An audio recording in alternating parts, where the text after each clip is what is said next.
When I first found this property, it wasn't just another piece of land to me. I'd spent over 2 decades walking the hidden corners of this state, creeks, ridges, and wetlands that most people never even knew existed. As a field liaison for the State Conservation Authority, my life revolved around protecting the kind of quiet spaces that keep a community alive even when it doesn't realize it. So when I stumbled on 10 acres at the edge of a sleepy HOA subdivision, half wild, half open with a trickling stream that shimmered under the oaks, I knew it was where I wanted to settle down. I built a modest house on the front lot, leaving the backfield untouched. Because that stretch of land wasn't just beautiful, it was ecologically important.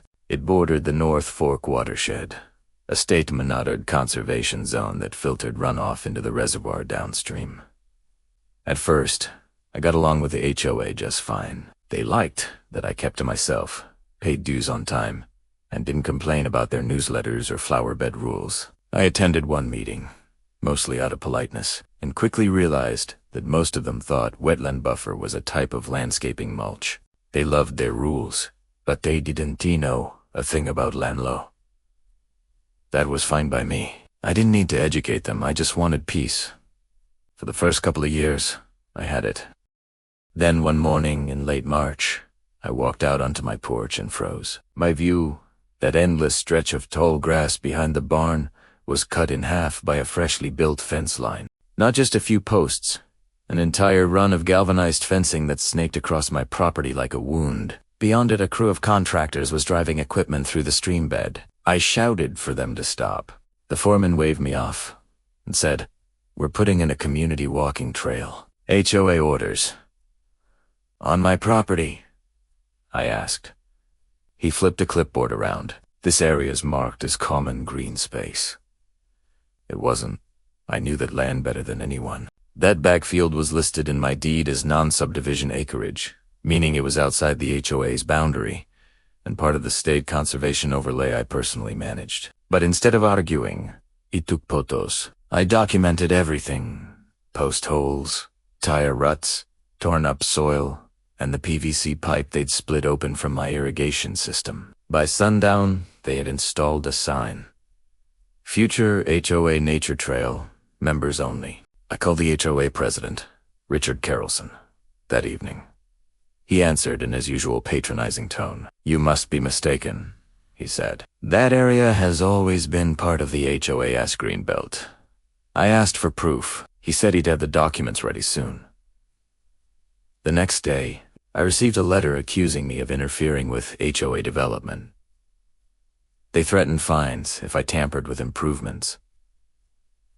That was when I stopped being polite. I drove to the county land records office the next morning. The clerk, who knew me from conservation work, pulled the subdivision plat map. Sure enough, the HOA's boundaries ended 2 parcels short of my backfield. But then she handed me something else. A shaded overlay labeled State Conservation Trust Parcel 7, C through 7F. That was my land. Or rather, it was land leased to me for stewardship.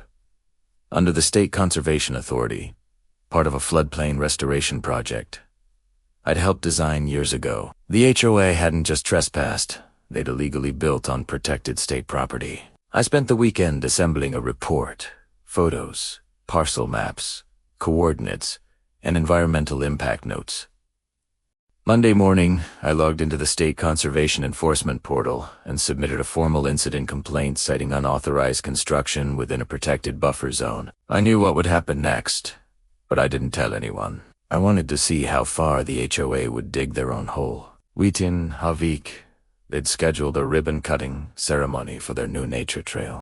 They sent out invitations to all residents, boasting about the improvements to community access.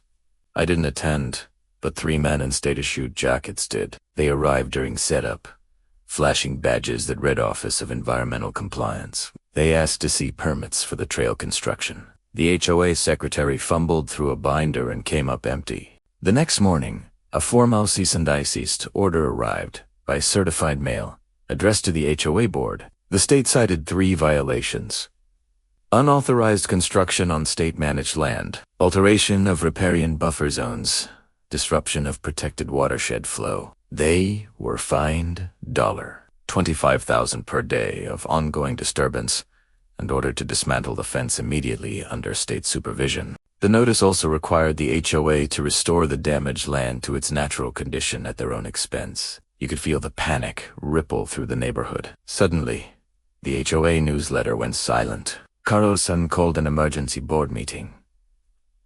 I went purely as an observer. The conference room smelled like fear. He stood at the podium, voice shaking, and read from the violation letter. The members gasped when they heard state-owned conservation property. When he got to the part where it named me as the assigned land manager, his jaw locked. "You mean you reported this?" he spat. "No," I said calmly. "The state did. I just filed a field report. It's literally my job." The next few weeks were a circus. Contractors returned under state supervision, this time removing everything they'd installed. They pulled up every fence post, reseeded the torn areas, and filled the trenches. State biologists visited to assess the damage to the stream.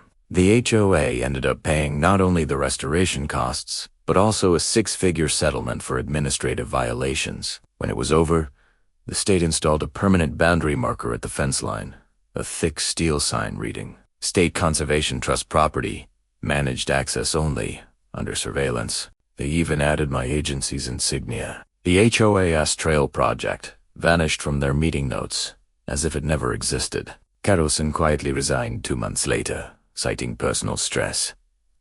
Now, when I walk that backfield in the evenings, the grass waves softly again, the stream gurgles clear, and the new sign near the edge reminds everyone of the truth. Protected land, no unauthorized entry. The irony isn't lost on me.